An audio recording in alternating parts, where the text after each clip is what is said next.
The first body I ever saw outside of work was hanging from a basketball hoop behind my old school. It was late September, a week after I moved back home. I'd been back in town long enough for the novelty to wear off and for the old itch to start again. The feeling that this place had always been off, like a bad smell in a clean room. I was driving home from the night shift at the clinic. I worked as an EMT in the city for 6 years before I burned out and crawled back here. Smaller town, slower life, my mom said. Less chaos. I had believed her, or at least I wanted to. The main road that runs past the school was blocked by a couple of sheriff's cruisers. Their lights flashed silently, turning the cracked asphalt red, blue. I slowed, rolled my window down, and leaned out to see what the holdup was. That was when I saw the body. At first I thought it was a trash bag snagged on the hoop. Then the bag had shoulders. Then my brain pointed out the feet. Bare feet. Pale. Swinging slightly in the dawn breeze. I stopped the car right there in the road. No one honked. The 2 deputies were standing in the yard, staring up, hands on their belts like they didn't really want to touch anything. The man hanging there was about my age. No shirt, just dirty jeans. Thin, ribs standing out. There was a rope around his neck, tied to the metal rim. His head tilted to one side, mouth half open. Eyes swollen and blank. I knew it wasn't a simple hanging the second I saw his chest. I've seen overdoses, wrecks, stabbings, shootings. You get a feel for damage. His chest looked wrong, not caved in exactly. More like it had been stomped or struck over and over until the normal lines and shadows were gone and something uneven sat there instead. I didn't try to get closer. The deputies finally noticed me, and one started walking over. I recognized him before he recognized me. "Eli?" he said, squinting. "Holy shit. You're back?" It took me a second to place him. Then I saw the name tag. "Mark Davis," I said. "Didn't think they'd ever trust you with a gun." He laughed, but it was short and brittle. "Yeah, well, budget cuts. Move your car, man. We've got it handled." "Need a hand?" I asked out of habit. "I'm certified. EMT. We're just waiting for the coroner." He glanced over his shoulder. "You don't need to see this." "Too late," I said. His eyes flicked to the body and then back. Something guarded settled over his face. He dropped his voice a little. "Seriously, go home, Eli." I wanted to argue, ask questions. Instead, I nodded, pulled the car to the shoulder, and did what he asked. As I drove away, I checked the rearview mirror and watched the body get smaller until the basketball hoop was just a bent stick against the morning sky. It should have ended there for me. It could have been a grim little town story I told years later. But I'd come back to the wrong place at the wrong time, and I didn't know yet that this was just the first body. The first I saw anyway. I moved back in with my mom at first. I told her it was temporary, that I'd find my own place once I got settled at the clinic. She pretended to believe me, and I pretended not to notice how relieved she looked we weren't arguing about it. The night after I saw the hanging man, I told her about it over reheated pasta.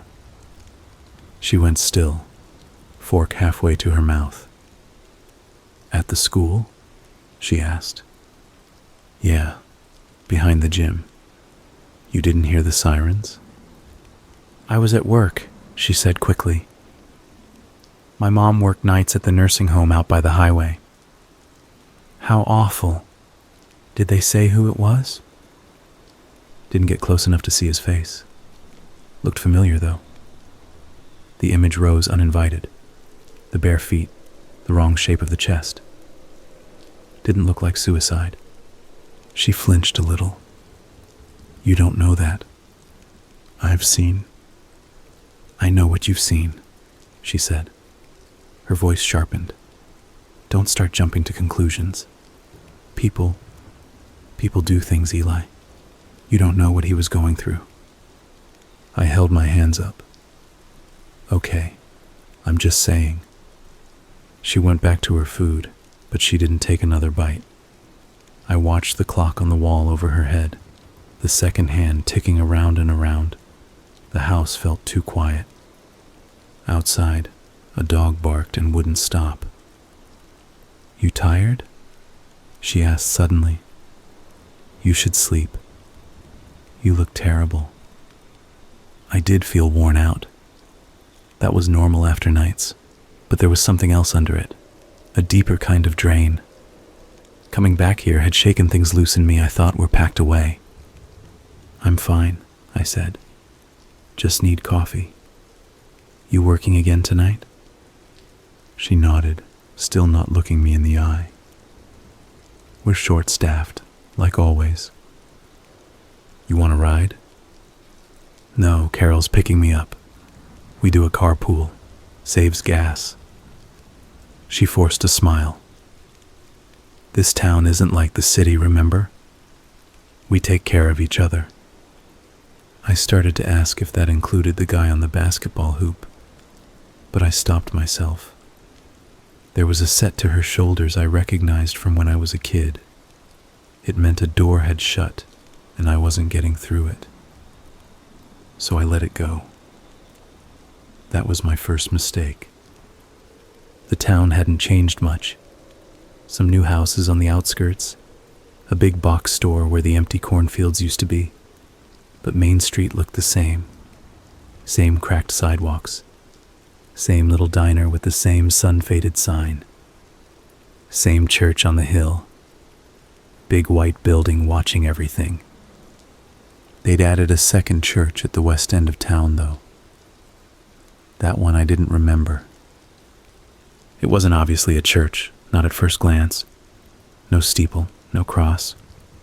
Just a long, low brick building with a fresh gravel lot and a simple painted sign out front. The Returning. No explanation. No symbol. Just that. The first time I drove past it, I barely registered it. New place, whatever. Churches bred like weeds out here. The second time, a few days later, there were cars in the lot. Lots of them. Trucks I recognized, some I didn't. A cluster of people stood near the entrance, talking quietly. A few turned to watch my car go by. I caught a glimpse of their faces. It took me a moment to realize what felt weird. It wasn't the way they were dressed. Just normal jeans, jackets, flannel. It was their expressions.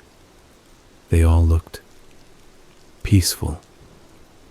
Like the world had finally made sense to them, and they were done worrying about it. No one in this town had ever looked that peaceful. I drove on. The clinic where I worked was attached to the old hospital.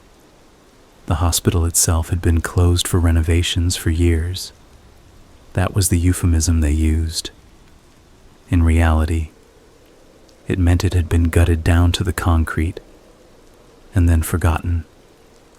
Sometimes on slow nights, I'd stand in the ambulance bay and look at the dark windows of the hospital wing and try not to see faces in them. They started bringing the bodies in a week after the guy on the basketball hoop. We didn't call them that, of course. We said patients, or victims, or DOAs. Bodies was something you only said in your head. The second one was a teenager pulled from the river. Sheriff's office said drowning. I helped move him from the back of the deputy's SUV onto a gurney. You didn't call an ambulance? I asked. Didn't need one, the deputy said. He's gone. Still, I said. There's protocols. You radio for... Eli, he cut in. It was Mark again. He'd taken off his hat, but his hair was still mashed flat from it. It's fine. Paperwork's all done. Just need you to put him somewhere until the coroner comes. I looked down at the kid. Wet hair stuck to his forehead. His lips were pale and tinged blue, but that could happen fast in cold water. I touched his wrist out of habit anyway. Nothing. His chest rose slightly as they shifted him onto the bed. The movement startled me until I realized it was just water draining down through his clothes. We should have tried a resuscitation attempt, I said. Mark's jaw tightened. You weren't there. You didn't see him when we found him. Then tell me. He looked down at the sheet bunched around the kid's waist. He was floating, face up, eyes open. He'd been there a while, but not so long you couldn't at least try. Eli, he said again, and there was a warning in it this time. Drop it. Do your job. My job right then was to shut up, wheel the kid to the back, and zip him into a bag. So that's what I did. As I pulled the zipper, I saw something near his collarbone, a mark on his skin, partly hidden by the wet fabric. I pushed the shirt aside. A dark shape stood out against the pale skin. A tattoo, or maybe burned in. The lines were a little blurred from being in the water, but I'd seen sharp enough to recognize a pattern. It was a circle with a broken line through the middle. The top half of the circle was heavier than the bottom, and there were 2 small marks inside, like little eyes. It meant nothing to me, except it bothered me even before I understood why. It felt wrong in the same way the dark hospital windows did. Eli? Came a voice from the doorway. I flinched, heart jumping. I hadn't heard anyone come in. It was Lisa, the night nurse. She was only a couple years older than me, though she'd somehow been working here forever, it seemed. You okay? She asked. You look like you've seen a ghost. Just tired, I said. I let the shirt fall back into place. More fun from the sheriff? Yeah. Mark said you were giving him trouble already. She smiled faintly to soften the words. Try not to piss them off too much. We have to work with them. I know. It just... something feels off. She looked at the bag and her face changed. You knew him? No, do you? She hesitated.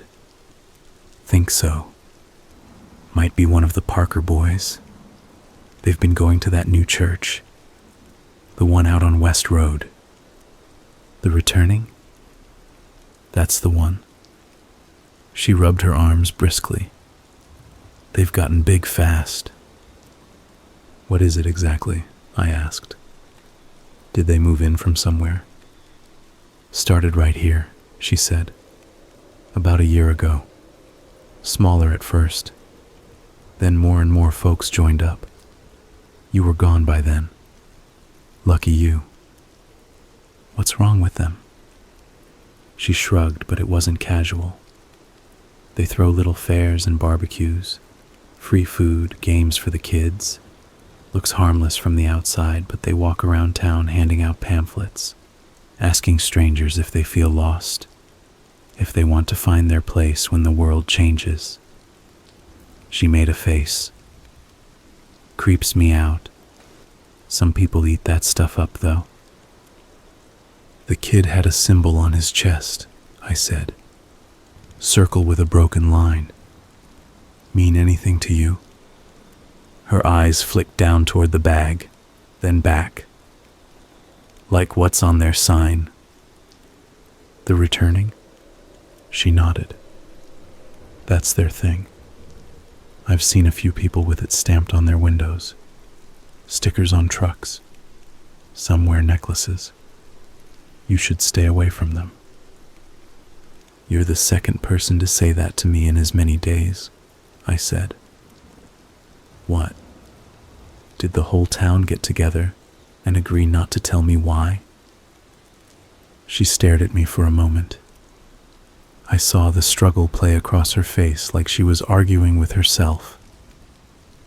"Some of the sheriff's guys go there," she said quietly, "and some people higher up. If you start poking, you're going to get noticed. Nobody wants that." "Noticed by who?" I asked. She shook her head. "I've got patients to check on." "Lisa, just keep your head down," she said. "You just got back. Don't make trouble." She left, and I was alone again with the bag on the gurney and the faint sound of the ventilation system humming overhead. I unzipped the bag one more time, just enough to see the kid's chest. The circle symbol stared up at me. I don't know why I did what I did next. Maybe habit, maybe curiosity, maybe less innocent than either. I took out my phone and snapped a picture.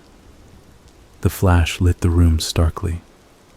For a second it felt like I was standing in a different place, one of the city ERs, bright and chaotic and honest about what it was. Then the darkness of the small-town hospital slid back into place around me. I put my phone away, zipped the bag, and tried to forget the feeling that I'd just taken a picture of something I wasn't supposed to see. There's a stage of unease before fear, a kind of itch under the skin, a sense that the pieces you know don't fit the shape you're seeing. That's where I was sitting for about a week. The kid from the river, the man on the basketball hoop, the new church, the symbol on his chest. It felt like the edges of a jigsaw puzzle.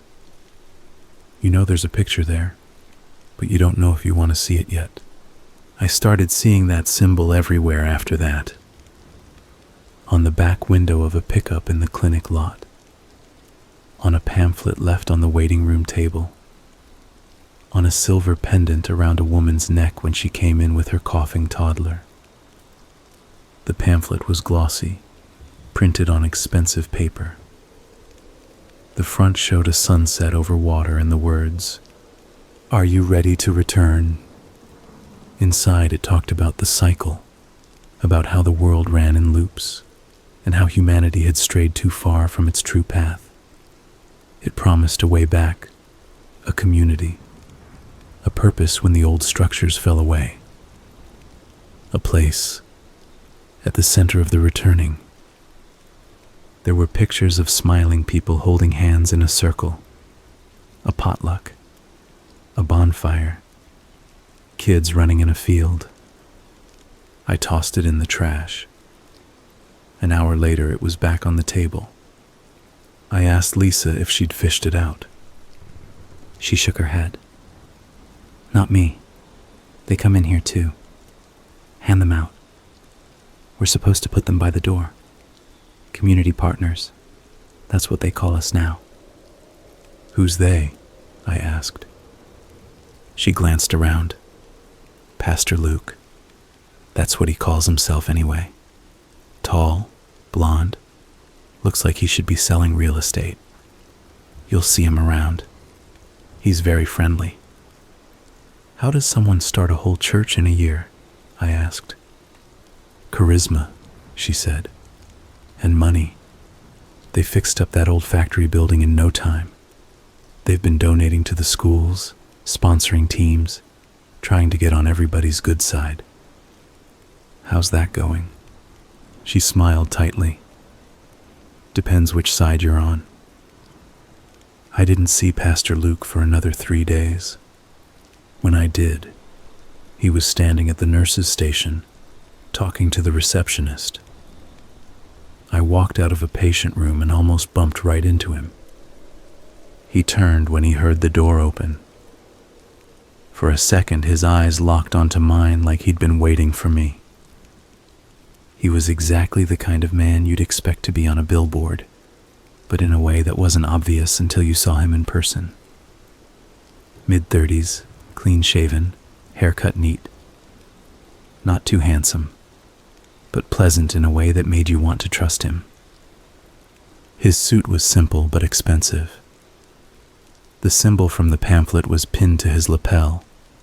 Small, silver, tasteful. "Eli," he said warmly, like we were old friends. "Good to finally meet you." I stopped. "Have we met?" "Not yet," he said. "But this is a small town. News travels fast. You're the one who moved away and then came back, right? EMT. Big city experience. We could use more people like you around here." There was a pressure under his friendliness, like he was already leaning on me. It made my teeth clench. "And you are?" I asked. "Luke Bennett." He extended his hand. I lead the returning down on West Road. I took his hand. His grip was firm and warm. He held on a fraction of a second too long. "We're just visiting our friends here at the clinic," he added, gesturing at the receptionist. "Seeing what we can do to help. Offering our support." "Support how?" I asked. "Oh, you know." He smiled. "Meals for staff, little care packages. We've been sending over volunteers on busy days, bringing in baked goods. Your family to us." I almost laughed. "I've been back 2 weeks, and already helping keep people safe," he said. "You belong here, Eli. Some of us always do. We wander off, but we come back when the time is right." The words made the hairs go up on the back of my neck. "Do you say that to everyone?" "Only the ones who look tired," he said. "You look tired, Eli, burdened, like you've seen too much. The city can do that to a person." "Is that what you tell the Parker family?"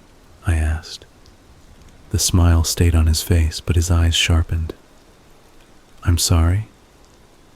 "The boy from the river," I said. "I heard they went to your church." His expression didn't change in any big way. It was more like something behind his eyes closed. "We're supporting them in their time of grief," he said. "That's what a community is for." "You got a lot of drownings in your community?" I asked. "Hangings?" I realized I'd pushed it too far the second it left my mouth. Luke glanced at the receptionist. She suddenly found something very important on her computer screen. He looked back at me. Whatever warmth had been in his gaze before was gone. His eyes were still, flat gray. "Death happens everywhere," he said mildly. "In the city, in small towns. It's part of the cycle. You know that better than most, don't you?" "Sure," I said. My heart was thumping harder than it should have been. I also know patterns when I see them. "Careful," he said softly. It wasn't loud enough for the receptionist to hear. Curiosity is healthy. Paranoia is not. We wouldn't want anyone to get the wrong idea. "About what?" "About you." He patted my shoulder. "You seem like a good man. We'll keep you in our prayers.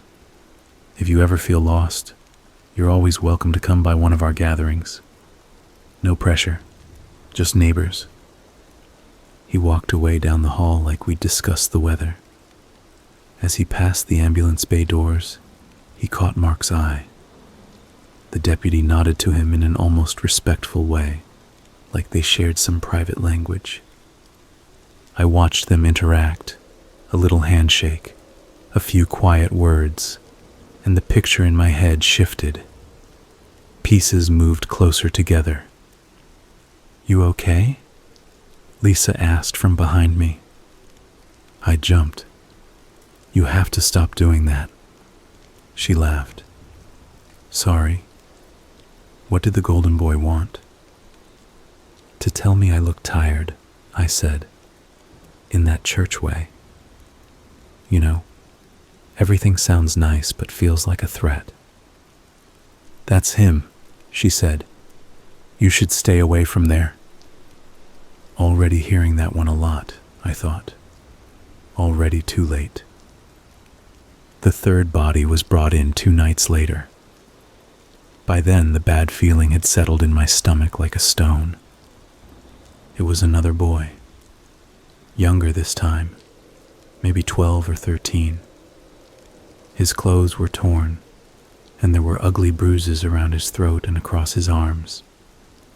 Again, the call had come in not to the clinic, not to the ambulance, but straight to the sheriff's office.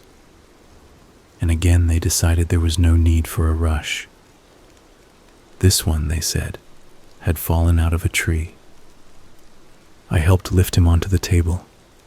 His neck was at a strange angle, but not broken all the way through. The marks on his throat looked like fingers, not a branch. "He fell?" I asked quietly.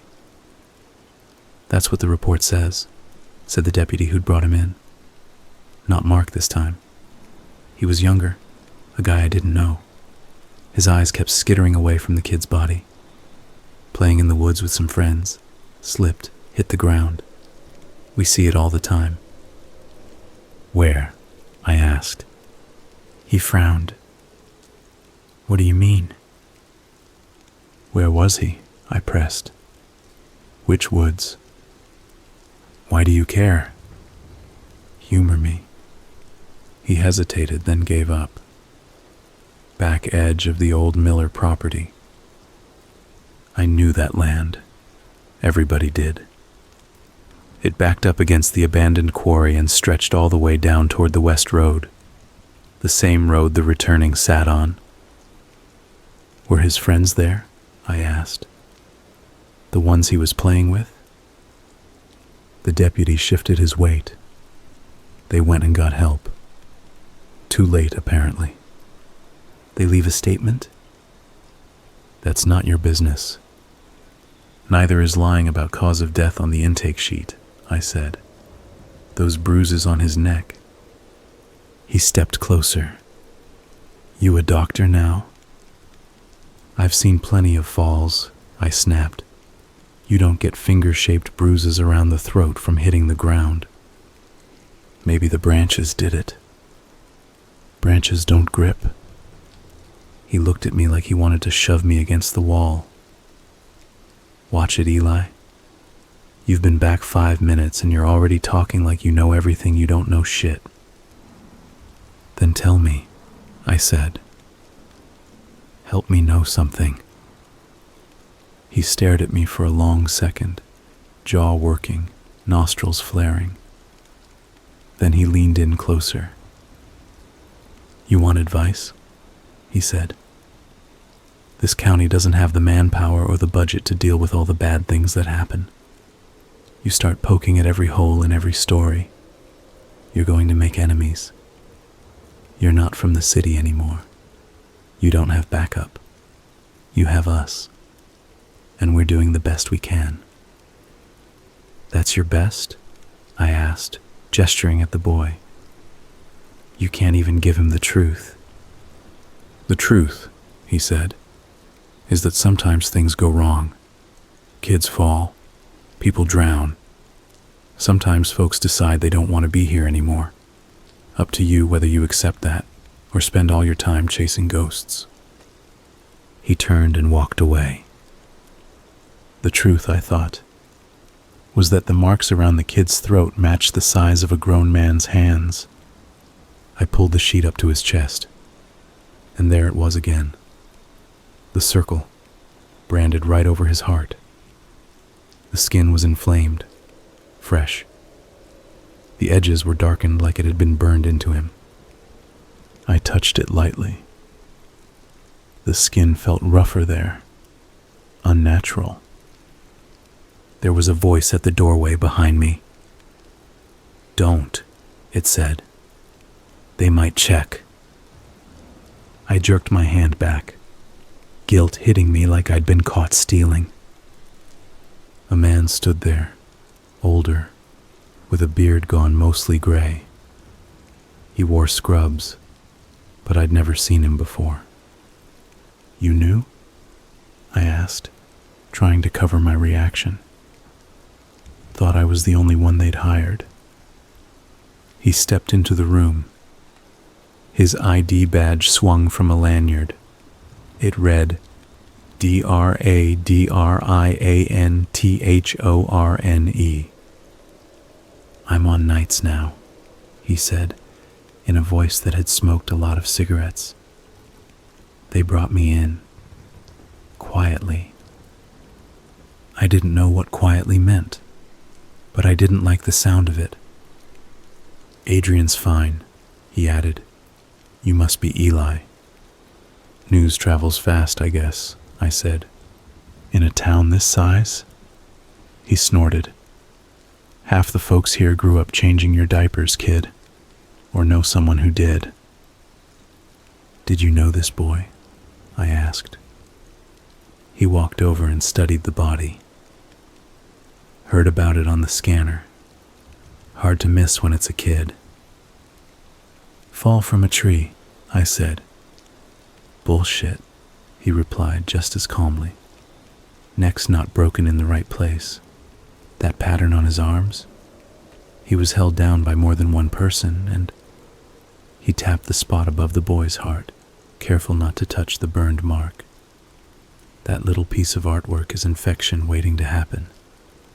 Can't say I'm surprised he didn't make it." "You know what it is?" I asked. "Branding," he said. "Done with something blunt. Not a pro job. See how the lines are uneven? Someone improvised." "I mean the symbol," I said. "The circle with the line." He looked at me, then up at the fluorescent light like he was weighing something.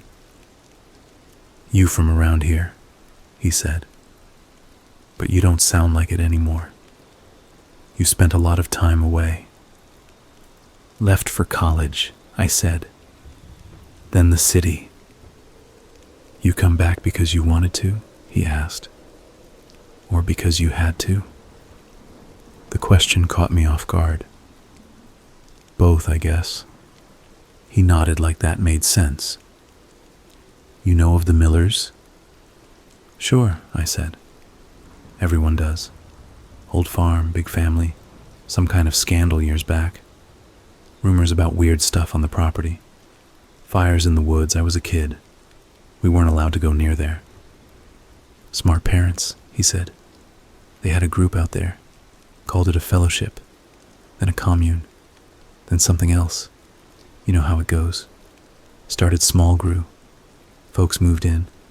Some moved out. Some didn't." I stared at him. "You're talking about a cult." He shrugged. "These days they call it a church.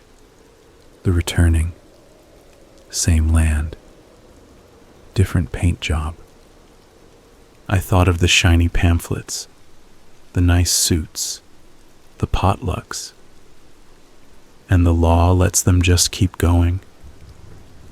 "Law doesn't know what its own hands are doing half the time," he said. "And some of those hands are shaking hands with the folks on that hill." His eyes flicked toward the west, even though the wall blocked the view. "I don't understand," I said. "If you know all this." "I know what people say at 3 a.m. when they think they're dying," he interrupted. "I know what nurses whisper on smoke breaks. I know what kids mumble in their sleep when they're running a fever. I know rumors. I don't know facts. Not the kind I can put on a form and sign my name under and still keep my job. But these marks, I said, the brand, that's real. Yeah, he said, and it's going on the report. You can't miss it. Not unless you're blind or scared. You quietly started nights, I said. That your word or theirs? He smiled without humor. Mix of both. The hospital needed someone who wouldn't rock the boat too much, but also wouldn't sign off on absolute nonsense. I'm a good compromise. I write what's there, and I don't ask too many questions about how it got that way. You're asking a lot right now, I pointed out. Yeah, and if I'm doing that, it means one of two things. Either I think you're already in deep enough that nothing I say will make it worse, or I'm too tired to care anymore. The air in the room felt heavier. I just wanted a quiet job, I said. Slower pace, less chaos. That's what I told myself. He laughed once. Then you picked the wrong town for the wrong time, son. What do I do? I asked. If something bad is happening, what's the move? He thought about it. You either look away and live with it, or you don't look away and see how far it goes. One of those options lets you sleep more at night. Doesn't mean it's the right one. I looked down at the boy's face, his half-open eyes. I already can't sleep, I said. Then I guess you've made your choice. I went to the Miller property the next day. Not because it was smart. Because I couldn't not. I left after my shift ended, a couple hours before sunset. Didn't tell my mom where I was going. Didn't tell anyone, actually. I just drove. The road out of town felt familiar and foreign at once. I'd ridden it on my bike as a kid with my friends, going as far as the old gas station and then turning back. Now I kept the car pointed down it, past the gas station, past the last of the houses, into a stretch of land that felt more empty than it looked. The Miller gate was still there. Tall, rusted metal, padlocked. A no trespassing sign hung crookedly from it, sun-faded and riddled with BB holes. Beyond the gate, a long dirt driveway disappeared between the trees. I got out of the car and walked up to the gate. The metal was cold under my hands. I could smell damp leaves and something under that. A faint tang of old smoke. To the left of the gate, on the post, someone had carved the returning symbol into the wood, the circle with the broken line. It looked rough, done with a knife. I stared at it. My heart sped up. The knot in my stomach twisted. "Don't jump the fence," said a voice behind me. "The sheriff would have my ass if I let you." My body reacted before my brain did. I spun around so fast I almost tripped. A man leaned against a truck parked half-hidden just down the roadside. He was in his 50s, maybe, with a cap pulled low and tired eyes. He wore a county maintenance uniform. "You scared the hell out of me," I said. "Sorry," he said, not sounding very sorry. "Didn't mean to. I was fixing that culvert. Saw your car. Figured you might be one of ours." "Ours who?" I asked. "Returning," he said. "Most of them like to use the back way now, but sometimes they drive up to the gate out of habit. Say they're checking on the old place, like it's a pilgrimage or something." "So the church doesn't meet here?" I asked. He shook his head. Not officially. They built their new place closer to town. Easier to get folks to show up if they don't have to drive out into the sticks. But this land, this is where it started. A lot of history here. The way he said history made my skin crawl. You with them? He asked, nodding at my chest. I don't see a pin. No, I said. Just curious. Curiosity gets people in trouble, he said casually, echoing Luke and Adrian both. That gate's locked for a reason. Sheriff's orders, public safety and all that. You hop it, you're trespassing. Then why are there symbols everywhere? I asked. On the posts, the trees. If they don't own it anymore. He spat into the weeds. Doesn't matter who owns it on paper. Some folks around here think the land belongs to whoever bleeds on it. They bled plenty out their animals. Maybe more. He watched my face carefully as he said it. Maybe more, I repeated. He shrugged. I don't know. I was a kid. People talked. My old man used to say, "Stay the hell away from that place, boy. They bury their problems where nobody will find them." Who's they exactly? I asked. The Millers back then. Now it's Pastor Luke and his friends. Some of the Millers went with him. Some didn't. Some disappeared. Like I said, history. He pushed off the truck. Anyway, I'm supposed to chase off anyone who comes snooping. Consider yourself warned. So if I see someone inside that gate, I said, what then? They trespassing too? He studied me. That depends who it is. Like if it's one of the sheriff's guys? He held my gaze for a second, then looked away. Then I didn't see anything. He climbed into his truck. Before he closed the door, he added, "If you're smart, you won't see anything either." He drove off, leaving me alone with the gate and the carved symbol, and the growing sense that all the adults in this town were reading from the same script. I stared through the bars one more time. The driveway curved away between the trees. I couldn't see the house from here, but I'd seen pictures when I was younger. Long, low farmhouse, barn, outbuildings, a place that had once been full of people, now empty. Except empty places never really are. I went back to my car. I didn't go home, though. I drove to West Road instead. The returning building was busier than I'd ever seen it. Cars overflowed the gravel lot and lined the road on both sides. People streamed toward the main doors in little clusters, talking quietly. I parked a little farther away and watched. They didn't look like a cult, not the way people usually imagine them. No matching robes, no shaved heads, just regular people. Families, older couples, teens in hoodies. A few faces I recognized from school, all grown up. On the side of the building, someone had painted the symbol again, large and neat. It wasn't subtle at this scale. The circle with the broken line. It looked like a cracked eye staring out at the road. Music drifted from inside. Not organs or choirs.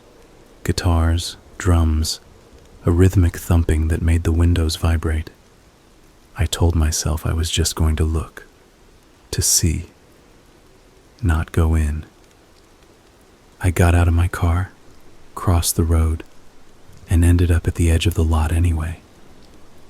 Nobody stopped me. Nobody asked who I was. A woman at the door handed me a folded card that said, "Welcome home" in big letters. Inside, the main room was wide and open. Rows of chairs faced a stage at the front. Colored lights played across the walls. A big banner hung over the stage, the symbol in the middle, wrapped in the words, "We return to become who we were always meant to be." The music was coming from a band on stage. They played some kind of worship rock, all beat and simple lyrics, easy to sing along to even if you didn't know the words. Overhead, a projector showed images of oceans, forests, fire. I stood at the back and watched. After a few songs, someone stepped up to the microphone. Pastor Luke. This time he wasn't in a suit. He wore jeans and a casual button-down shirt with rolled sleeves. Still had the little pin on his chest, though. "Welcome, family," he said into the mic, smiling out at the crowd. "Welcome back." They responded with something like a cheer. It wasn't loud, but it was unified. "I see some new faces tonight," he went on, scanning the room. His eyes slid right over me. "You're not strangers. You're just family we haven't met yet. You're here because you feel it too. The turning, the restless shift under your feet, the feeling that the world you were promised is gone, and something else is coming in its place." Murmurs of agreement. A few people nodded vigorously. "You've been told to be afraid of that feeling," he said. "You've been told to numb it. Shop, drink, distract yourself. Pretend it isn't happening. But that feeling is a gift. It's your soul recognizing the truth. Something is coming. Something old and necessary. We call it the returning. But it has many names." He paced slowly across the stage, every step deliberate, his voice rising and falling in practiced rhythms. "Out there," he said, pointing toward the world beyond the walls, "they're going to tell you it's chaos, collapse, the end of everything. But endings and beginnings are the same, seen from different sides. A forest fire looks like destruction, but it clears space for new growth. A flood looks like disaster, but it washes away rot." He paused, let the music swell behind him. "Those who cling to the old ways," he said, "will be swept away. Those who accept the returning will stand in the center of the circle. We won't pretend bad things don't happen. We won't lie and tell you this is easy. Change never is. But we can show you how to pass through it." He held up a hand, palm outward. The symbol was tattooed there, small but clear. "Not everyone is ready," he said softly. "Some people hear what I'm saying and run. That's okay. They'll come back when it's their time. Some people come forward before they understand. They want all the benefits, none of the cost. They want to stand in the circle without giving anything to it. That's not how this works." His voice had gone quiet, but the room was silent. No one coughed. No one shifted in their chair. "Those who return," he said, "return fully. Body, mind, spirit. We leave nothing outside. We hide nothing in the shadows. We bring everything into the circle. Everything we are, everything we've done, everything that's been done to us, we offer it up. And if it's accepted, we come out the other side changed, stronger, clean." He smiled again. "And we never have to be alone again."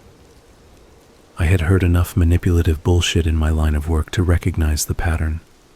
He was offering certainty, belonging, a way to turn pain into meaning. In a small town where jobs were disappearing and people were scared, that was a powerful drug. Beside me, a young couple held hands so tight their knuckles were white. The woman's eyes shone with tears. The man's jaw was clenched, like he was using every ounce of effort not to break apart. "We have some new candidates for the inner circle tonight," Luke said. They've shown dedication, commitment. They're ready to step closer to the returning. A murmur of excitement rippled through the crowd. He gestured toward the side door. It opened, and a few people walked in. I recognized one of them, Mark, the deputy. He'd taken his uniform shirt off.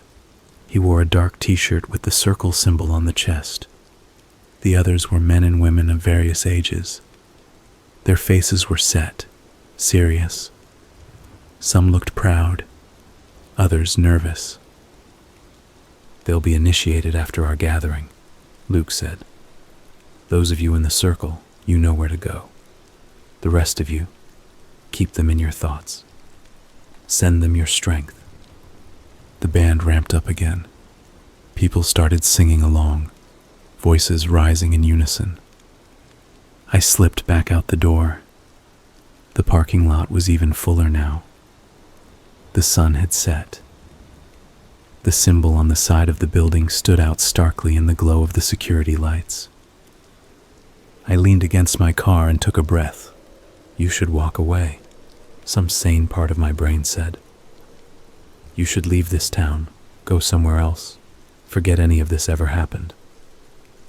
Instead, I waited.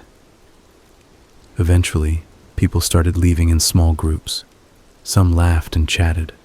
Others were quiet, pensive. They didn't all go at once. The flow thinned out over an hour, then almost stopped. The lights in the main room went off. Only a few remained on inside, deeper in. A security light clicked on near a side entrance. A small group slipped out that side entrance and headed toward a cluster of vehicles at the far edge of the lot. I recognized Mark among them.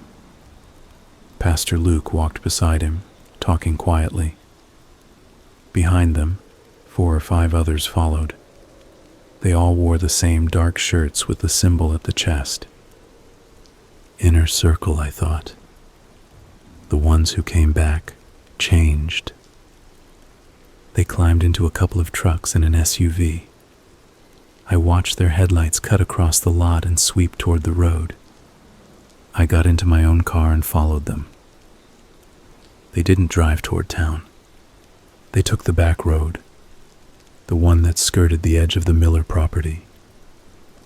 I hung back far enough that my headlights wouldn't be an obvious tail. My heart beat hard and steady. My palms were slick on the steering wheel.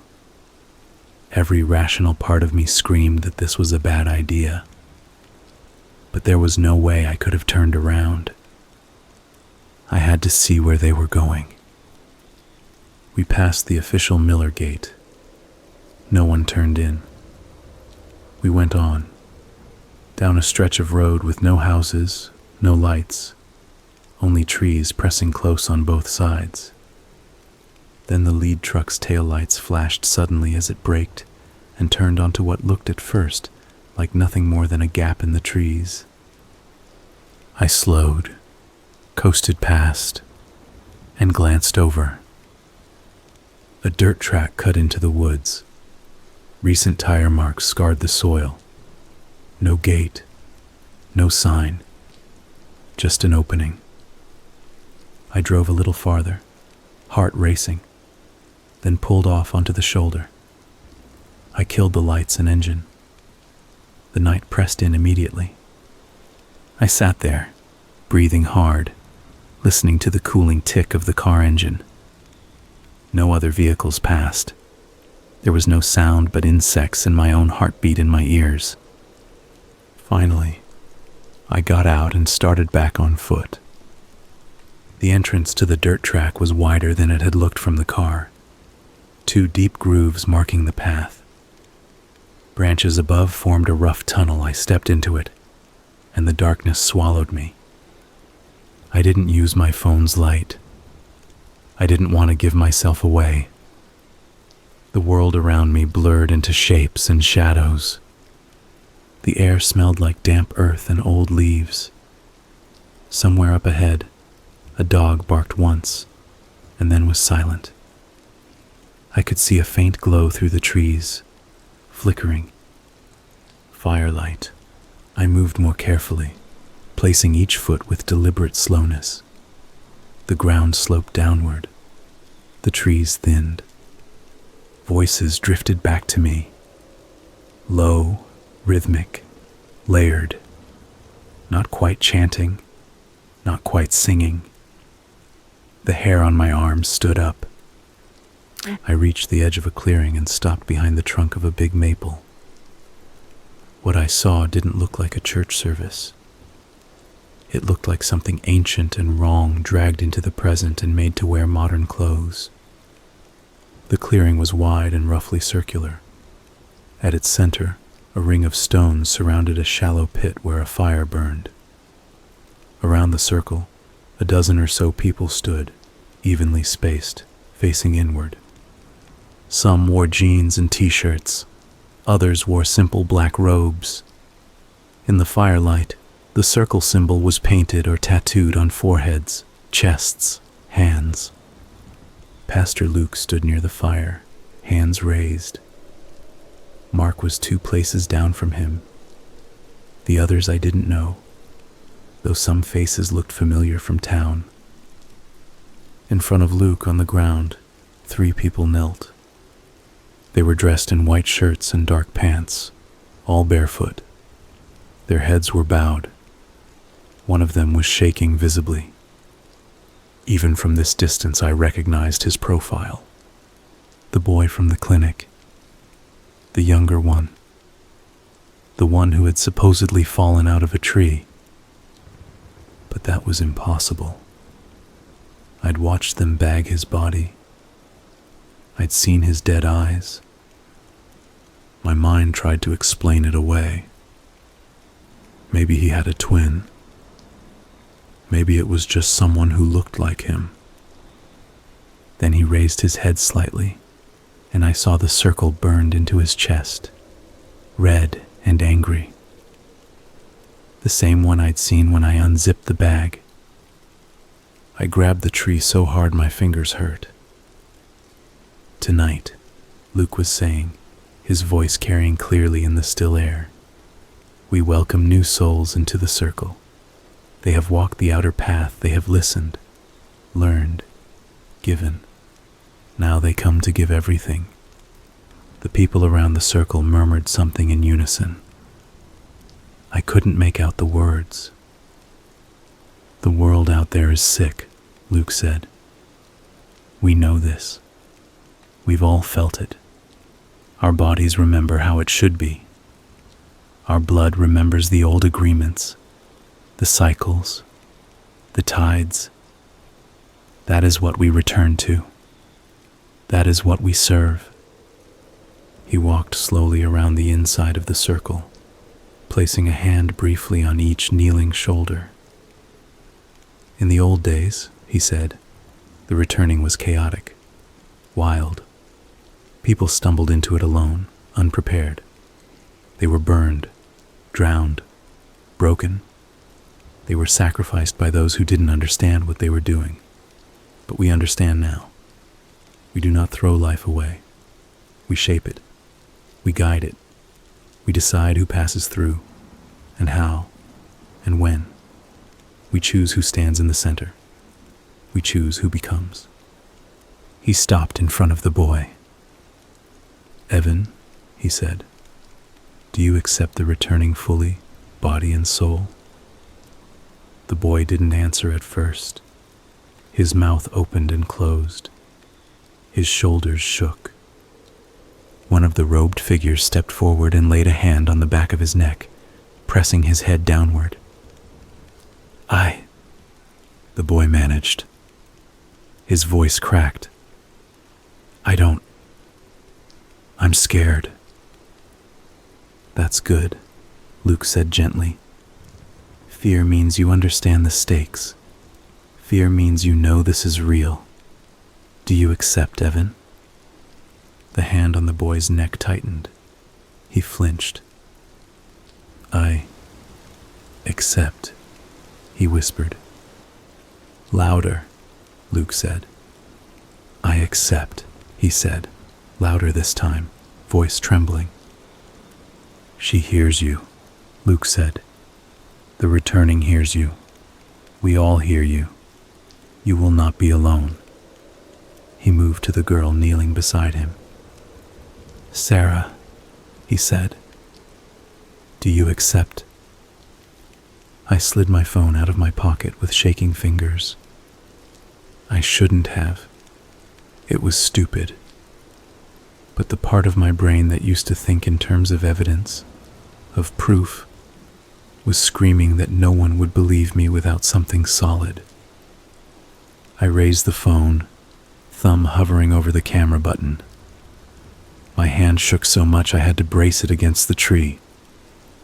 I zoomed in and snapped a picture. The flash fired. White light exploded across the clearing. For one frozen instant, everyone was illuminated in brutal clarity. Every face, every mark, every flicker of emotion. Luke's serene focus, Mark's tight jaw, the boy's wide, terrified eyes. Then darkness slammed back into place. Everything went very still. The low chanting stopped mid-word. The only sound was the crackle of the fire. Luke turned his head. Slowly, deliberately. His gaze moved across the trees until it found me. Our eyes locked. I felt something like a physical blow hit my chest, not from any actual force, but from the weight of 100 people noticing me at once. "Bring him," Luke said calmly. The circle broke. They came for me through the trees. I turned to run, but my foot caught a root, and I went down hard. The air punched out of my lungs. Hands grabbed my shoulders, my arms, my legs. Rough, calloused fingers. They hauled me up like I weighed nothing.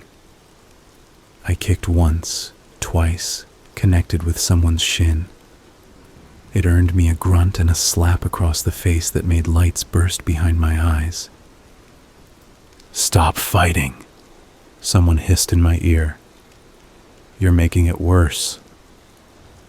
They dragged me into the clearing and threw me down in the dirt opposite the kneeling initiates. My cheek hit the ground. I tasted blood and earth. "Eli," Luke said, "you decided to join us after all." His voice was calm, amused even. Hands yanked me upright. I was on my knees, held there by grips on my shoulders. I couldn't see who was behind me. The fire threw shifting shadows across the ring of faces. "What is this?"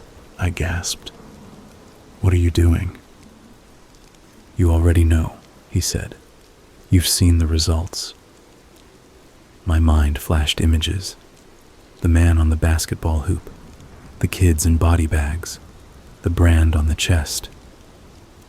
"You're killing kids," I spat. "No," he said. "We're opening doors." He tilted his head. "Sometimes the body doesn't survive the returning. It's a risk they accept." "They're children," I said. He looked at the boy. "How old are you now, Evan?"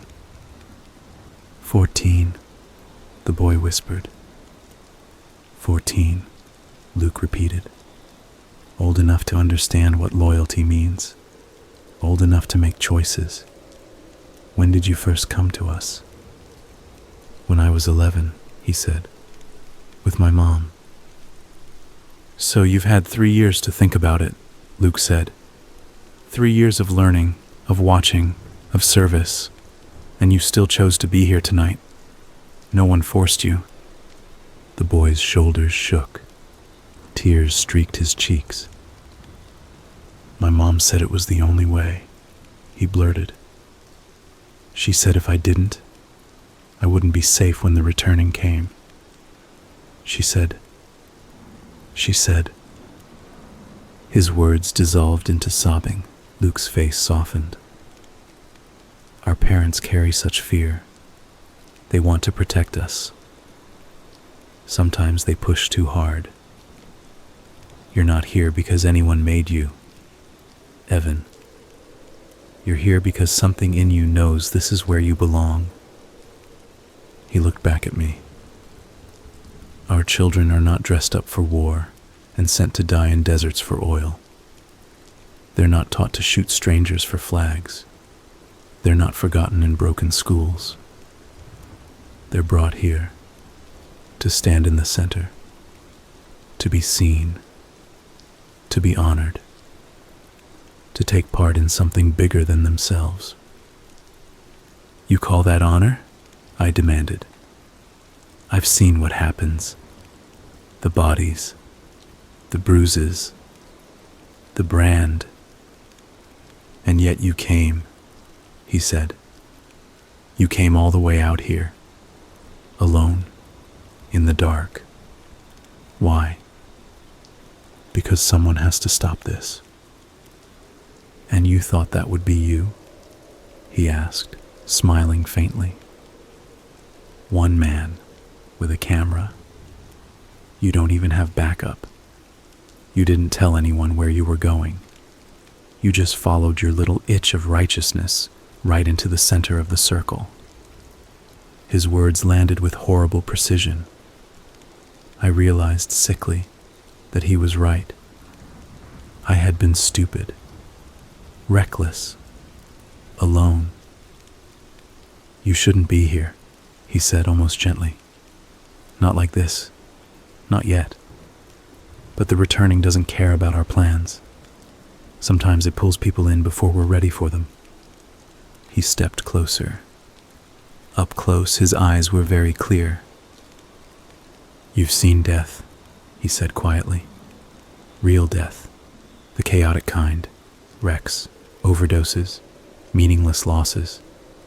You left that behind when you came here, but you didn't walk far enough. You're still standing at the edge of it. That's why you couldn't look away from us. You sensed something different. I sensed a cult, I said. You're all insane. Maybe, he said. Or maybe we're the only sane ones left. He knelt so his face was level with mine. Look at them, he said. I didn't want to, but I did. The people around the circle watched us. Some looked frightened. Others looked fervent. A few looked bored, like they'd seen this all before. Mark stood across the fire, expression closed. His eyes met mine for a second, then slid away. This town is rotting, Luke said. Jobs gone, drugs in the schools, violence in homes. You saw it in the city on a bigger scale. You know where this path leads. We offer another way, a way to give all that fear and pain meaning, a way to tie it into something larger than ourselves. Our sacrifices aren't random. They're part of a pattern. You're killing people, I said again. He sighed. You keep using that word like it's an argument. Death is not the worst thing that can happen to a person, Eli. Chaos is worse. Being blind to the pattern is worse. He straightened. Still, he said. You're right about one thing. You don't belong in this part of it. Not yet. You haven't walked the outer path. You haven't given anything. You just jumped to the center because you thought you were above it all. That's arrogance. The circle doesn't like arrogance. One of the robed figures leaned down and murmured something in his ear. Luke listened, nodded, and smiled. However, he said, the circle does like opportunity. And you, he said, turning back to me, are a very interesting opportunity. He stepped back toward the fire. The light flickered across his face. What do we do with someone who sees too much, too soon? He asked the gathered crowd. who wanders into the circle unprepared. They shifted. Murmurs rose like bees. We could cut him out, Luke said. Send him back into the dark. See if he learns his lesson. But he's already seen enough that he'll never really leave, will he? He'll keep poking, keep prodding, keep trying to stop what can't be stopped. He looked down at me. We could silence him permanently. That's the old way, the chaotic way. Blood in the dirt and hope nobody ever finds it. But we are not the old way. He stepped around the fire, speaking now to the 3 kneeling initiates as much as to me. The returning wastes nothing, he said. Not flesh, not fear, not curiosity. Everything can be turned. Everything can be used. He pointed at me. Eli is already marked by death, he said. He's walked among bodies, touched them, called them by name. He knows the smell of it, the weight that's valuable. We can use that. A murmur of interest went around the circle. What do you say, family? He called. Do we throw this one away? Or do we give him a place? I expected them to yell for my blood, to demand punishment. Instead, there were nods, thoughtful looks. Someone said, "Use him." Luke smiled. The circle agrees. He turned to me. You wanted to stop this, he said. You can't, but you can help shape it, guide it, minimize collateral damage. Go to hell, I said. Already passing through, he replied lightly. Here's what's going to happen. You're going to come to our gatherings. You're going to learn. You're going to watch. You're going to help when we need medical assistance. We've lost people we shouldn't have lost. That upsets me. Our purpose is not chaos. It's order. You can help us keep it that way. You think I'll help you kill kids? I demanded. I think you'll help us make sure fewer die unnecessary deaths, he said. You can't stop the returning, but you can help us guide it. You can carry some of the weight, or you can lie out there in the woods and feed the roots. Maybe your mother finds out eventually, or maybe she just hears you left again. The city can be such a dangerous place. The mention of my mother hit me like a slap. I hadn't thought until that moment that they might touch her, pull her in, hurt her. Leave her out of this, I said. Then don't drag her in, he said. Right now she's safe. Everyone is. All you have to do is accept your place. He knelt again, and there it was, the salesman's charm back on his face. This doesn't have to be bad, he said. We need someone like you. Someone who can look at a broken body and not flinch.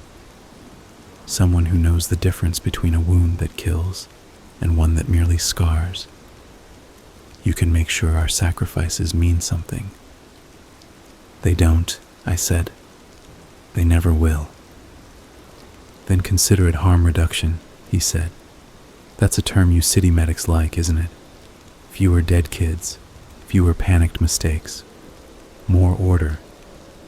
Doesn't that sound better than random death in alleyways and abandoned houses? He looked into my eyes, searching. You can't say anything, he added quietly. You know that. Who would believe you? Some drifter with burnout in his eyes and half a bottle in his blood? We'll say you've been under a lot of stress. We'll say you imagined it. We'll have people who will swear you were somewhere else. We're very good at protecting our own. Hands tightened on my shoulders, reminding me physically what that meant. If you run, he said, we'll find you. If you talk, We'll hear about it. Your best outcome, Eli, the one where you and your mother live long, boring lives, is the one where you nod right now and say, yes, I'll help. Yes, I'll learn. That's reality. You deal in reality, don't you? My mouth was dry. I could feel everyone watching, weighing me.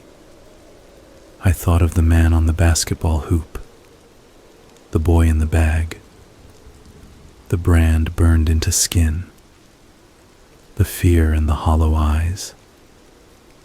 I thought of my mother sitting at the kitchen table, counting out pills for her patients, talking about the town like it was a broken child she still believed in. We really don't have paramedics out here who know what they're doing, Luke said, almost conversationally. People die because nobody arrives in time, because they choke alone, because they bleed out in trucks on the way to the hospital. You can change that. You can bring some of that big city skill right into the heart of the returning. Imagine what we could accomplish. He was right about one thing. Nobody would believe me. And even if they did, who would cross the sheriff's office, half the town council, and whatever other tendrils this thing had wrapped around? I was one person. They were an entire system. Agree now, I told myself. Survive. Find another way out later. My voice came out hoarse. What happens to them? I asked, nodding at the kneeling initiates. They go further than you, he said. They give more. They step into the center. That's not your path. Not yet. And if I say no? He didn't bother to answer that. I swallowed hard. Fine, I said. I'll help. I'll learn. He studied me for a long moment, looking for something in my face. Whatever he saw made him nod. The circle accepts your offer, he said. The hands on my shoulders loosened slightly, but they didn't let go. You'll attend our next inner gathering, he went on. You'll watch. You won't interfere unless I tell you to. You'll keep what you see to yourself. In return, we'll let you keep breathing. Seems fair, doesn't it?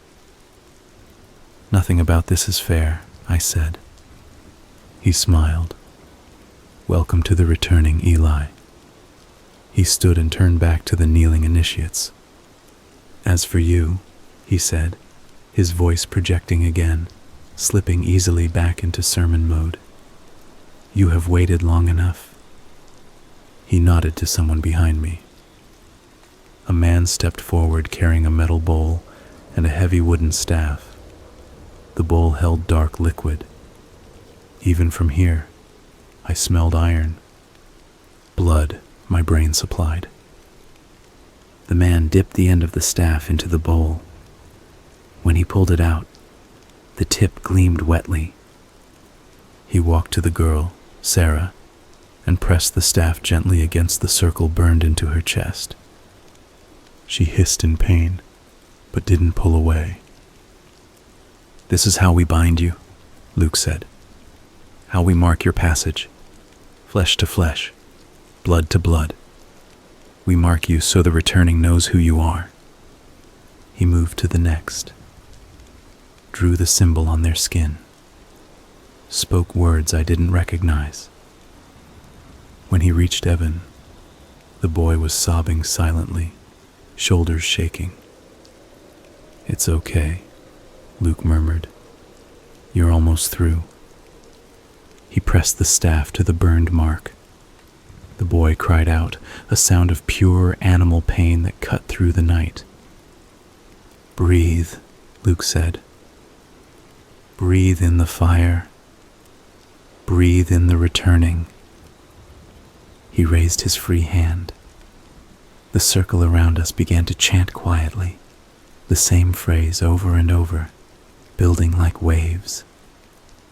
The words were, "We return. We return. We return." The flames leaped higher. The shadows danced. I realized my hands were trembling. "Watch," said a voice behind my shoulder. It was Mark. "You need to see how it works." I wanted to spit in his face. Instead, I watched. After the marking, they lifted the initiates to their feet. They stood unsteadily, eyes glazed, faces streaked with tears and sweat. Luke led them to the very edge of the fire pit. "The old ways would have thrown you straight in," he said. "Not us. We guide, we moderate, we decide how much you can bear." He gestured. 2 robed figures stepped forward, each holding a thin cord. They looped the cord around the initiate's wrists, and then around stakes driven into the ground near the edge of the pit. "If you stumble," Luke said, "you won't fall. You're tethered. We're always tethered. To each other, to the returning, to the circle." The cords were long enough that the initiates could move freely around the pit, but not step away from it. The chanting grew louder. "We return. We return. We return." Luke looked at me over the fire. "Pay attention," he mouthed. Then he stepped back and raised both hands. The flames surged. At first I thought it was just a gust of wind catching them, but the air was still. It was something else, some trick of fuel or oxygen, maybe a hidden accelerant.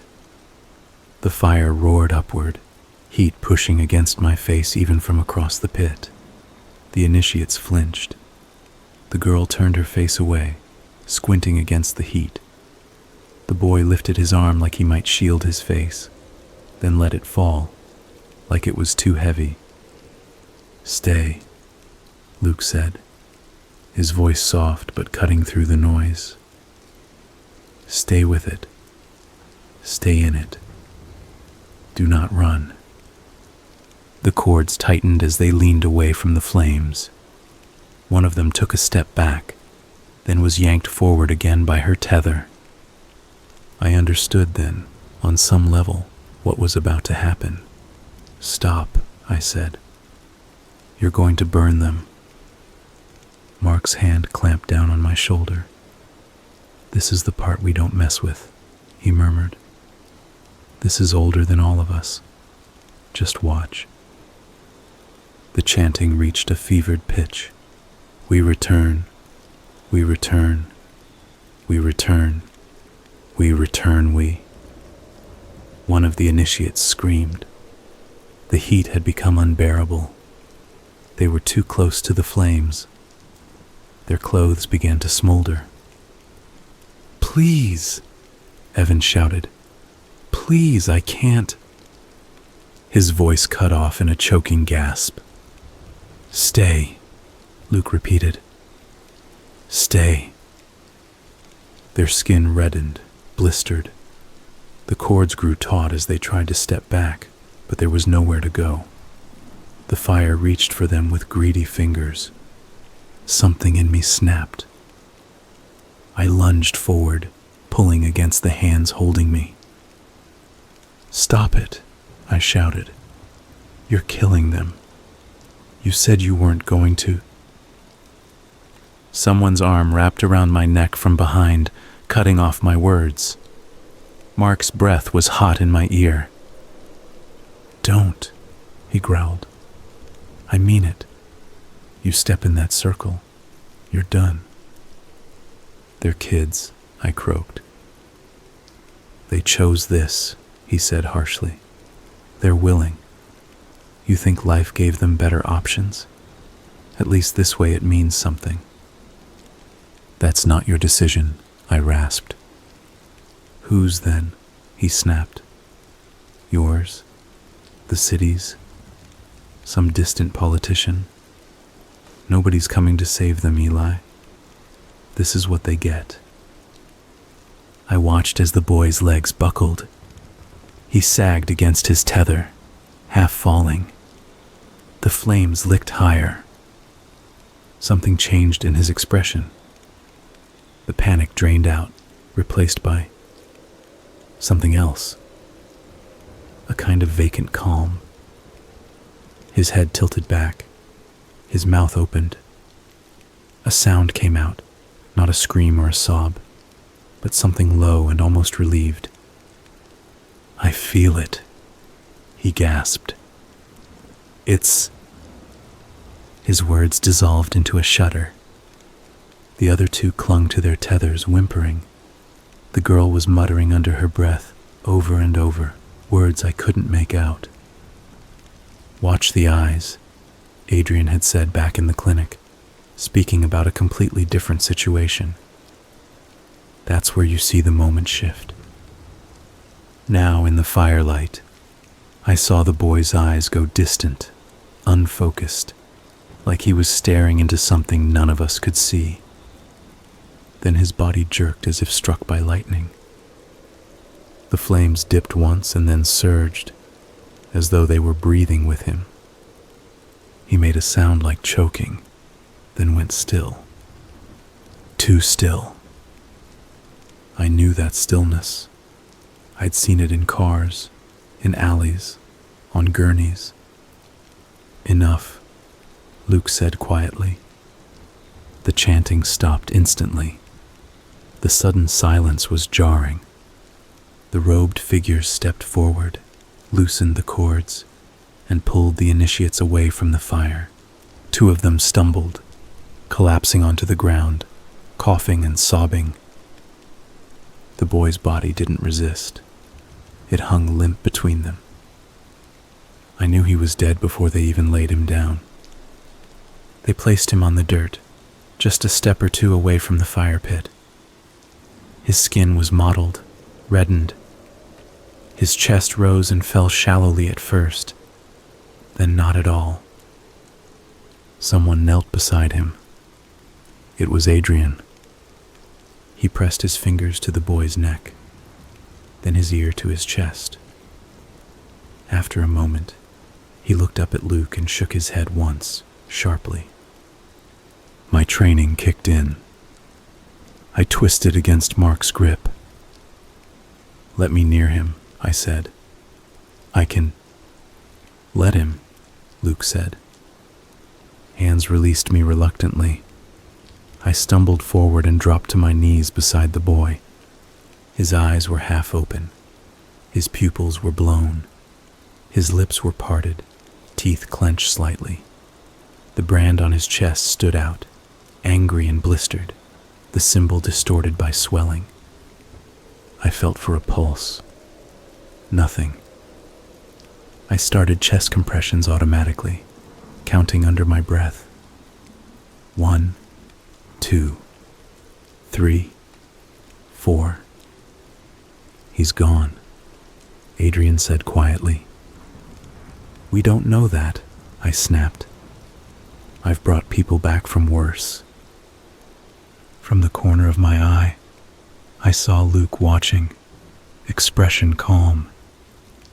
I kept going. 30 compressions, tilt the head, 2 breaths. Lips tasted of smoke and copper. Again. 30. 2. Nothing. Behind me, the circle watched in silence. "His ribs," Adrian said after the second round. "You'll break them." "Then they break," I growled. "He's 14. "He made his choice," someone murmured. I ignored them. After the third round, my arms burned. Sweat stung my eyes. My breaths came ragged. I couldn't bring him back. Deep down, I knew it. Sometimes the body hits a point where there's no return. I sat back on my heels, chest heaving. "He's dead," I said. Luke nodded mildly. He passed through. You killed him, I said. He tilted his head. We guided him. The returning did the rest. I wanted to punch him, to knock that calm expression off his face. Instead, I looked down at the boy. Something caught my eye. The brand on his chest was changing. The skin around it seemed to darken further, not like a burn, but like ink spreading under the surface. The inner part of the circle deepened, as if drawing in light. His eyelids fluttered. I froze. Adrian, I said. Did you see that? He was already leaning in. His hand hovered over the boy's sternum, not touching. His eyes were wide in a way I didn't like. The boy's chest rose. Once. Shallow but visible. I stared at his throat. A faint pulse fluttered there, weak but real. Impossible, I whispered. No, Luke said softly. Not impossible. This is what you've been missing, Eli. Not every death stays dead. Not when it happens here. Not when it's guided. The boy's eyes opened. They weren't the same eyes. It wasn't like they'd changed color. It was subtler than that. A different focus. A different weight behind them. He looked around slowly, as though seeing us for the first time. Evan? Luke asked. The boy's lips moved. Who?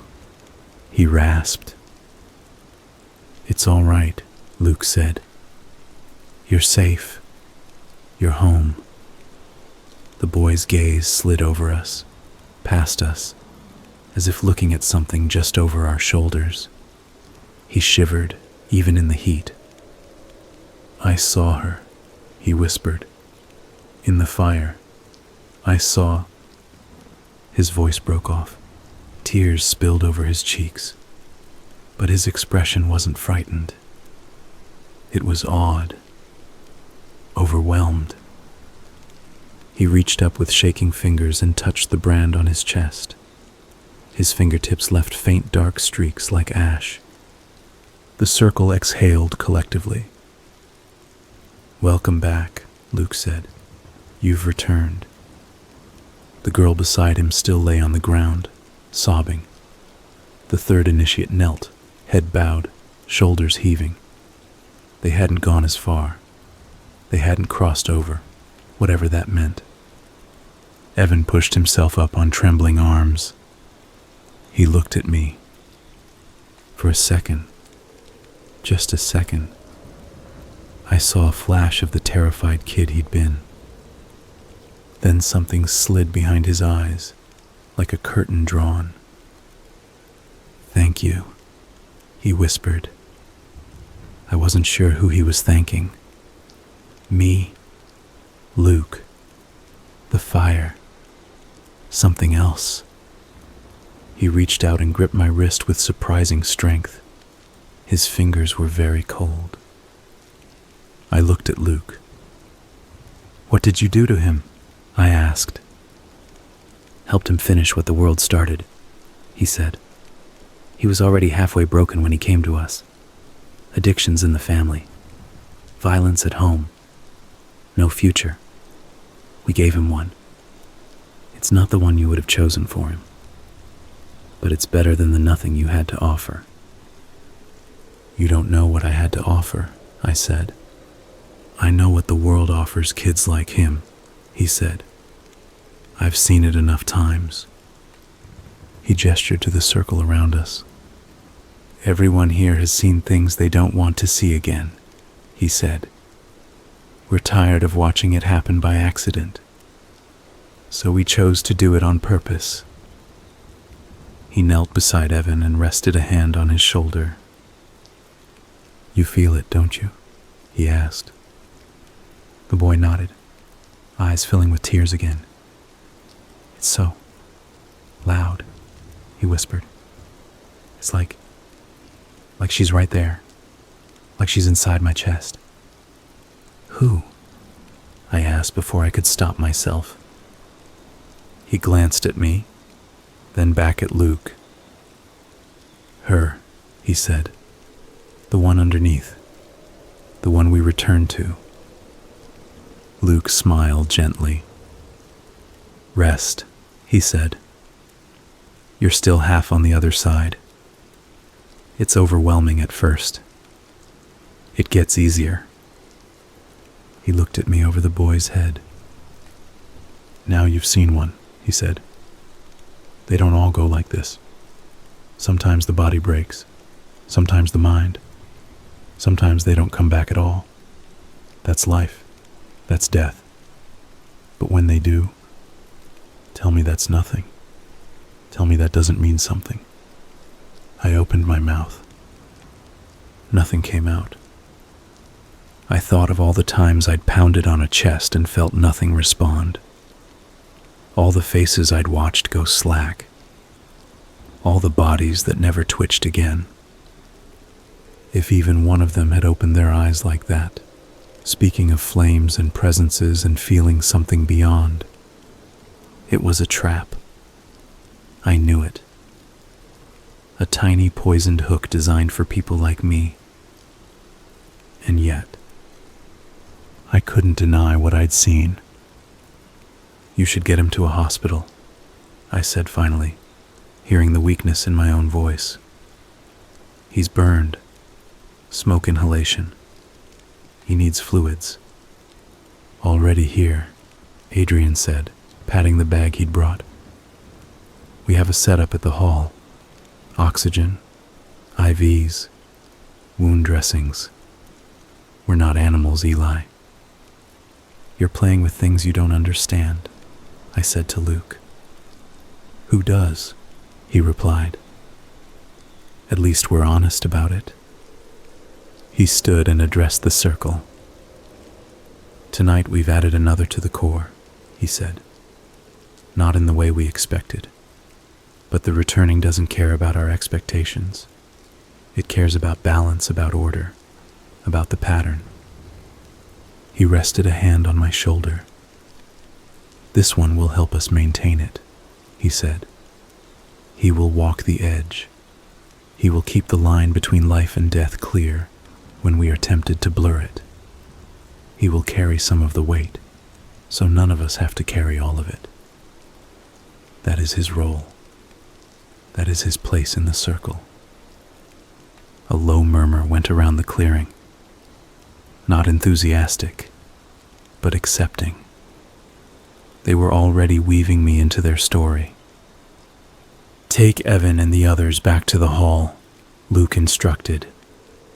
"Tend their wounds. Sit with them. Do not let them be alone." People moved into motion, lifting the initiates carefully, carrying them toward the trees. The circle broke and reformed into smaller clusters. In the chaos, Mark came up beside me. "You should go," he said quietly. "Come back tomorrow. We'll talk properly." "You just watched a kid die," I said. "He came back," Mark said. "He stopped breathing," I said. "His heart stopped. We both know what that means." "You saw what happened," he said. "You can't pretend you didn't." "It could have been a seizure," I said, grasping. "Shock. Maybe you misread his pulse. Maybe it was some kind of—" "Why are you trying so hard to explain it away?" he asked. "Isn't this what you always wanted? For it to mean something? All those bodies? All that loss? You think I don't know what it does to you? To see it day after day?" He shook his head. "At least here," he said. "We're not pretending it's random." He walked away before I could answer. Someone tugged my sleeve. It was Evan. He stood unsteadily, supported by two robed figures, an IV line taped to the back of his hand, oxygen tubing at his nose. Somehow he'd ended up near me again. He looked at me with that new, wrong gaze. "Don't fight it," he whispered. "It's worse if you fight." "What is?" I asked. "The pull," he said. "The drag. Once you've seen her, she doesn't let go.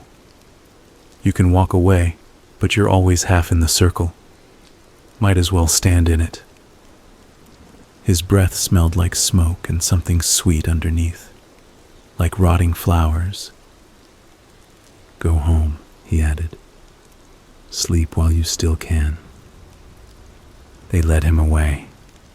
I stood in the trampled dirt, watching the last of them disappear into the trees. The fire burned low. The clearing emptied. In the end, it was just me and Luke in the embers. "You'll think about running," he said, not looking at me. "Everyone does. Some even try. But they always come back, or they break on the way. You don't strike me as the breaking kind." "You don't know me," I said. He smiled faintly. "I've been watching you since before you knew my name. You show up at every scene like you can fix it all. Like if you just push hard enough on someone's chest, the universe will apologize and put everything back where it belongs. But it doesn't, does it? You've carried that failure with you for years. It's why you left the city. It's why you came back here. You thought a smaller town would hurt less when it disappointed you." He finally faced me. "Now you see," he said. "The hurt is the same size everywhere. All that changes is how honest people are about it." I had no answer. "Go home," he said. "Get some rest. Tomorrow evening, come to the hall on West Road. Ask for me. We'll talk about how to make this work." "And if I don't?" I asked. He shrugged.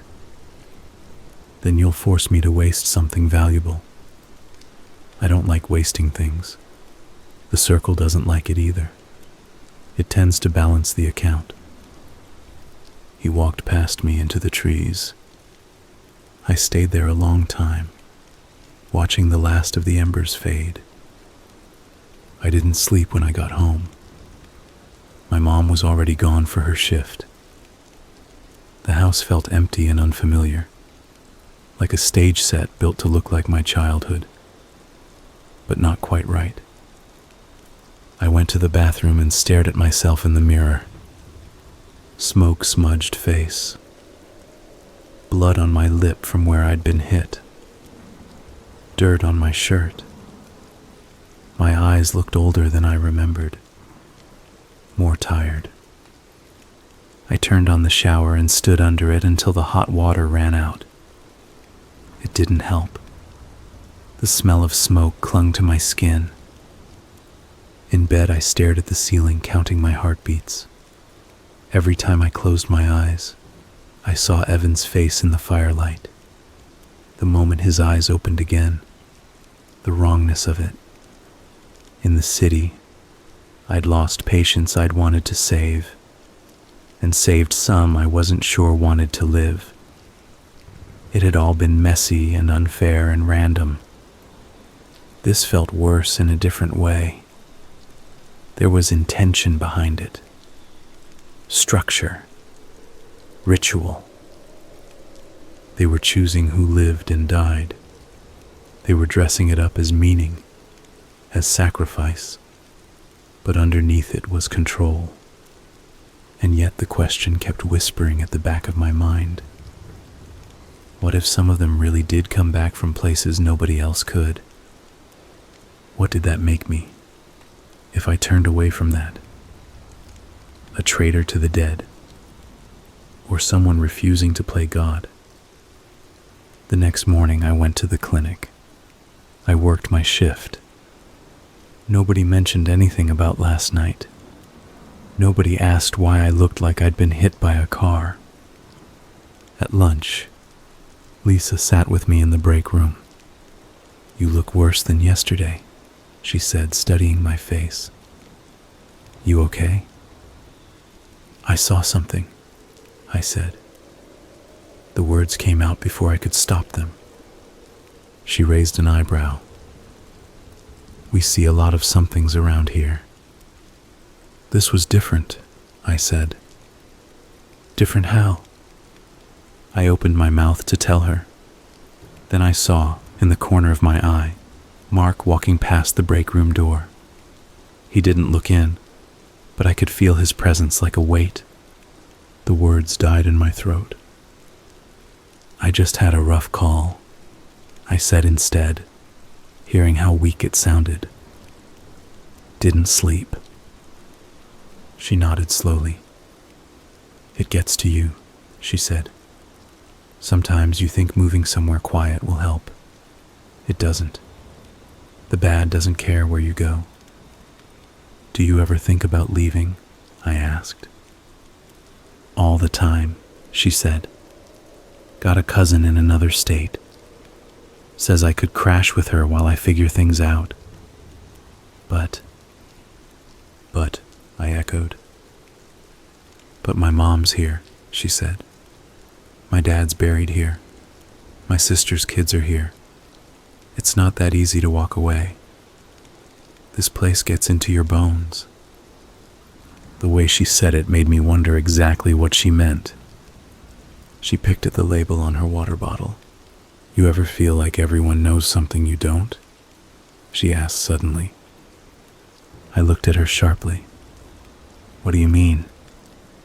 She laughed, but it sounded strained. "Like there's a joke you weren't around to hear the setup for. A story they all know, but nobody wants to tell you." "Yeah," I said quietly.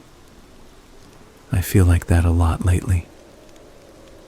We sat in silence for a while. "You going to the returning?" she asked, more carefully this time. "They've probably tried to recruit you already." I thought of Luke's hand on my shoulder in the firelight. "I went to one of their services," I said. "Technically true. Didn't stay long." "Good," she said. "They're not what they pretend to be." "You know that for sure?" I asked. She stared into her coffee. "I know enough." "How?" She looked up at me. There was a long, fraught pause. "My brother," she said finally. "He went out to the Miller land when we were teenagers, snuck out with some friends. They were having one of their gatherings. He thought it would be fun rebellion. He didn't come back the same." "What happened?" I asked. She shook her head. "He doesn't talk about it. He moved away as soon as he could. Won't come back for holidays. Won't even drive through the state. But sometimes when he calls, I hear him talking in his sleep. Words I don't understand. Like chanting. I hate it." "You ever ask him what they did to him?" I said. She made a helpless gesture. "What am I supposed to do with the answer? If I know, then I have to decide what to do about it. It's easier to pretend it's just some weird phase religion. A bad weekend, you know?" "Yeah," I said. I knew exactly what she meant. After my shift, I sat in my car for a long time. The sun was low, throwing long shadows across the lot. My phone buzzed in my pocket. A text from an unknown number. "Come to the hall." No name. No address. No instructions. I stared at it. My heart rate ticked up. Another message arrived. "You owe the circle a conversation." My thumb hovered over the delete button. My mind flipped through options. Run. Call someone. Blow it all up. In the end, I put the phone down, started the car, and drove to West Road. The hall was quieter than before. No crowd this time. Just a few cars parked near the side entrance. I went in through the main doors. The lights were dim, the chairs empty. The stage looked like any other small-town multi-purpose room now. The symbol still hung over it, though. Watching. "In here," called a voice. I followed it to a smaller side room. It looked like a repurposed classroom. There was a table with chairs, a whiteboard, a coffee maker on a side table. Luke sat at the table with Mark and Adrian. A fourth chair waited across from them. It looked disturbingly like an interview room. "You came," Luke said, smiling. "Good. Have a seat." I sat. The chair creaked. "Coffee?" Adrian offered. "No," I said. "Let's just get this over with." Luke folded his hands. "We're not here to threaten you, Eli. We did that already. This is the part where we explain." "I've seen enough," I said. "You've seen one piece," he corrected. "One moment. Out of context, it looks like madness, brutality. I understand.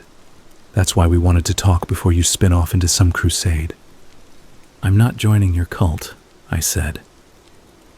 He smiled faintly. "You already did. Last night, when you agreed to help, when the circle accepted you, you stepped inside. That's not something we undo." I ignored that. "You said you wanted me for harm reduction," I said, "so people don't die when they shouldn't. You ever think maybe the solution is not to set kids on fire?" Adrian winced. Mark's jaw tightened. Luke's smile dimmed. "Your sarcasm is a shield," he said. "I get it. I used to do that too. But it doesn't change the reality we live in." "Which is what?" I asked. He leaned forward slightly. "Do you believe there's anything beyond what you can measure?" he asked. "Any kind of spiritual reality?" I sighed. "I believe people have experiences they can't always explain. That doesn't mean we should carve symbols into kids and watch them suffocate." "You're avoiding the question," he said. "I don't know," I said, more sharply than I intended. "Is that what you wanted to hear?" "I don't know. I've watched people's brains shut off and their personalities vanish, and I don't know if any of it goes anywhere happy." "Relieved," he said. "People who are certain one way or another are useless to us." Adrian chuckled quietly. "Here's what we know," Luke went on. "Not believe. Know. Sometimes in very specific conditions, when a person's life passes through a narrow space of suffering and surrender, something responds. Something old.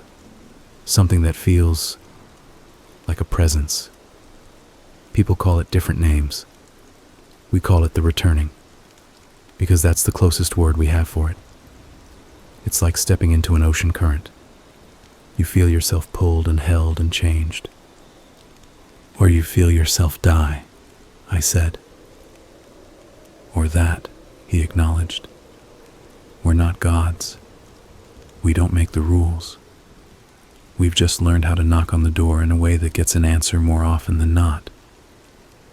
"And that's worth the bodies?" I asked. "The kids who don't come back?" "People are dying anyway," Mark said suddenly. His voice was tight. "You didn't see this town before the returning came. Overdoses, suicides, families ripped apart. We were responding to calls every night. Half the time we got there too late. It was all random. No pattern. No reason. He stared at his hands. Then the returning showed up, he said. First one was an accident. A girl at the Miller place. She was trying to kill herself. They pulled her out of a river. She was gone. No pulse. No breathing. Then she came back, talking about fire and light and this presence. She got clean after that. Got a job, married. Has kids now. She says the voice in the fire saved her. You based a whole religion on one girl's near-death hallucination, I said.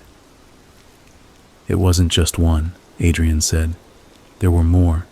We started seeing patterns, same symbols drawn by people who'd never met, same phrases in different languages, same shifts afterward. Shifts? I asked. In personality, he said. Addicts losing their cravings overnight. Violent tendencies dampened. Sometimes the changes were less positive, people losing their fear, their empathy. It was unpredictable at first. That's why we needed structure, order, guidance. And you're in charge of that, I said to Luke. Convenient. He didn't rise to the bait. Everyone in this room has seen something that broke them, he said.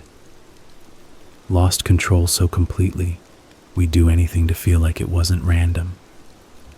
The returning gives us that. It gives us a framework, a way to say, this is happening for a reason. That's not nothing. What about the ones who die and stay dead? I asked. What reason do you give their parents? Adrian looked away. We tell them the truth, he murmured. That their child made a choice. That they took a path that not everyone survives. And that makes it okay? I demanded. No, Luke said. It just makes it honest. We sat in tense silence. Look, he said finally. You don't have to agree with everything we do. You probably shouldn't.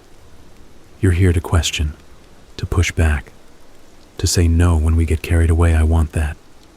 The circle needs that. You saw last night. We nearly lost Evan. We might have pushed too hard. We need someone who knows when a body is at its limit.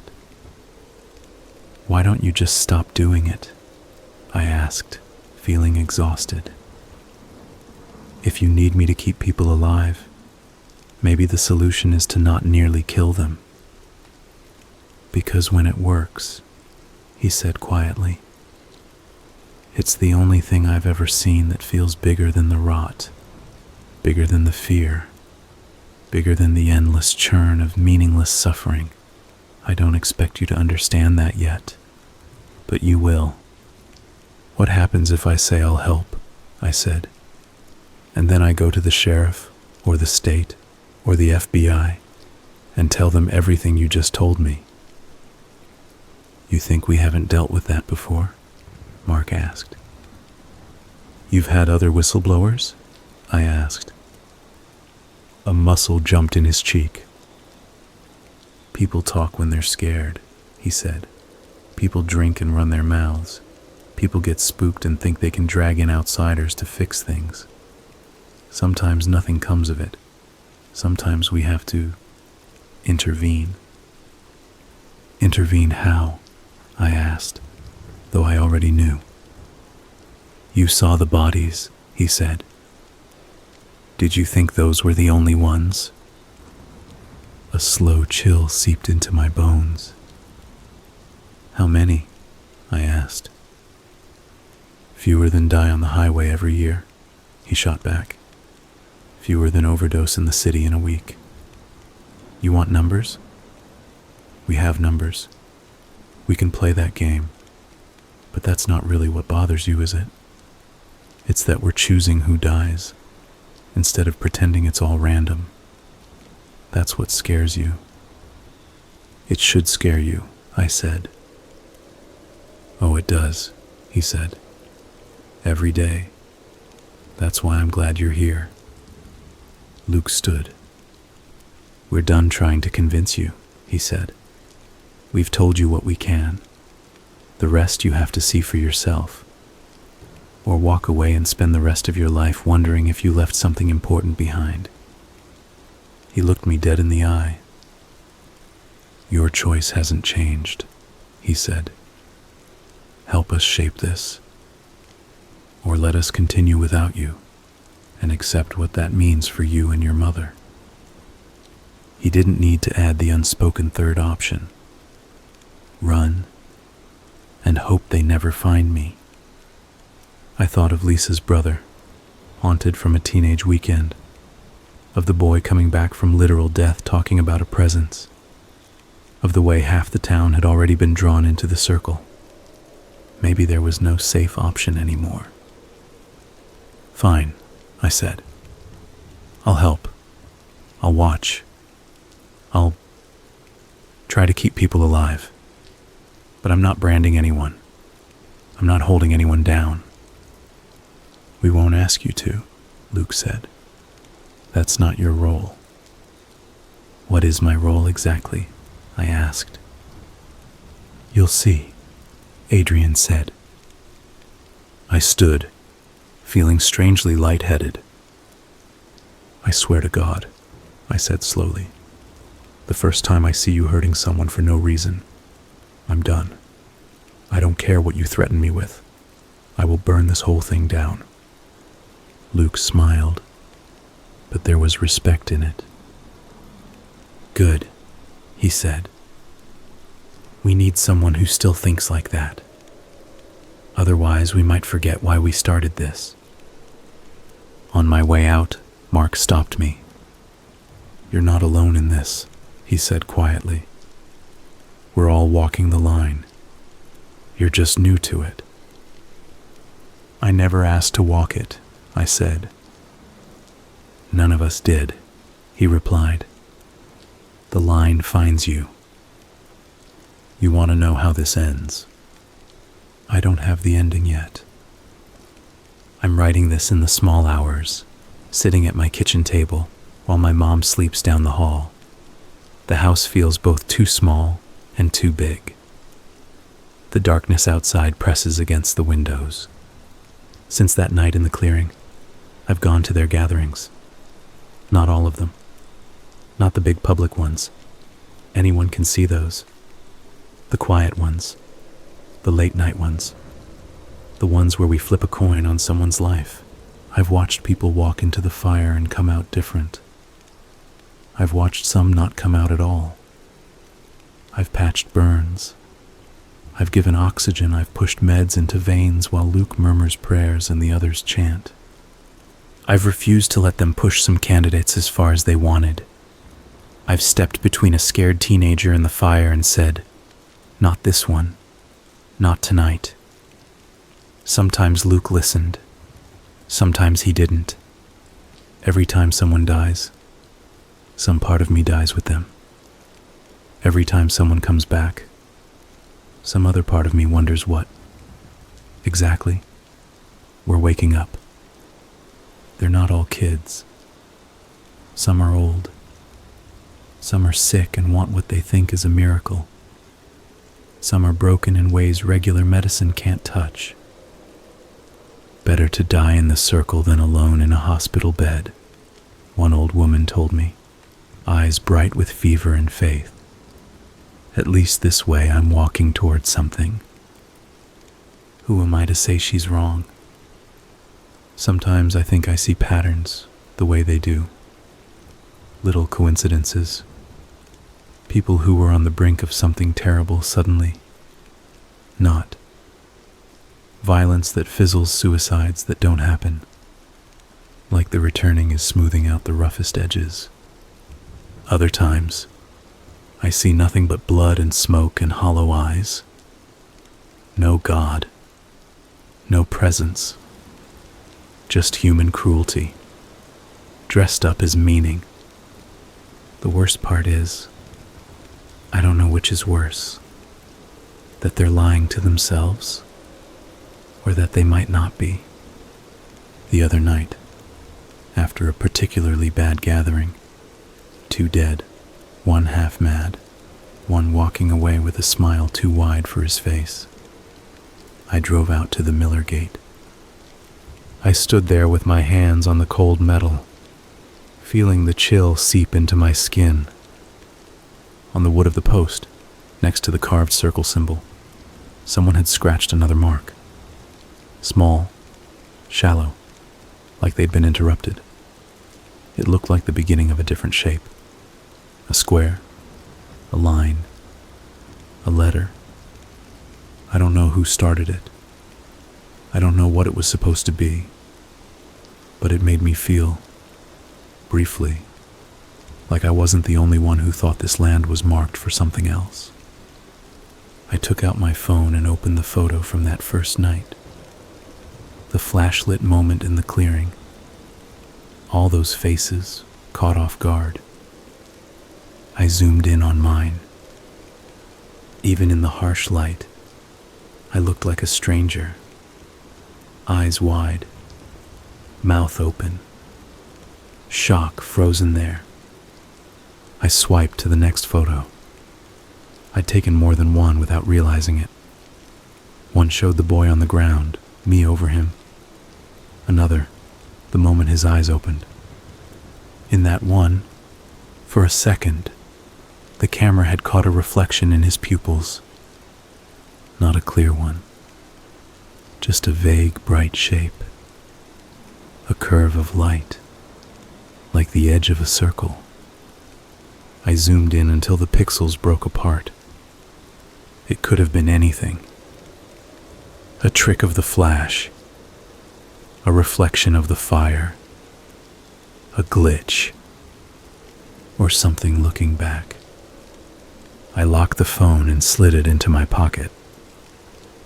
Out there in the dark, something moved in the trees. A branch creaked. Leaves whispered. For a second, I had the strong, absurd feeling that the land itself was breathing, waiting. You want me to give you a clean ending? I can't. All I can tell you is this. There's a line in this town now, a circle drawn around certain people, certain places, certain nights. Inside it, the rules twist. Life and death trade places. Suffering gets turned into currency. Meaning is carved into flesh. I stand with 1 foot in that circle and 1 foot out. And I don't know how much longer I can balance like this. Sometimes I think I'm helping.